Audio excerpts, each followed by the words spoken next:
Today we have a 2011 E550. We'll be replacing the cabin filter.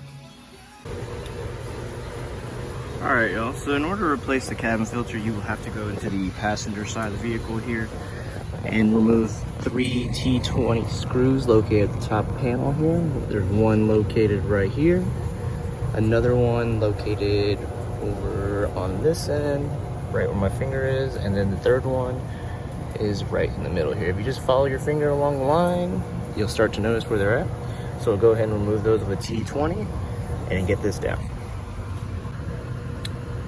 Now that I've removed the 3 T20 torque screws, we're going to gently just pull down on the panel, being careful to get this area out of the way as it's sitting behind here.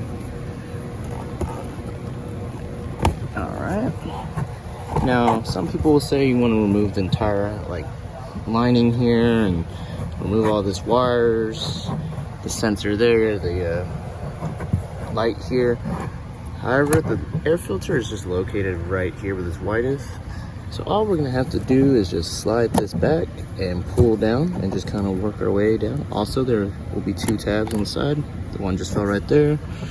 The other's on the other end. So we just gotta slide it down and then kind of work it out. So I'm gonna go ahead and do that without having to remove every single thing here. All right, so as you can see, we have the old filter removed here. That tab pulled back to remove it. To put it in place, you pull it forward like so.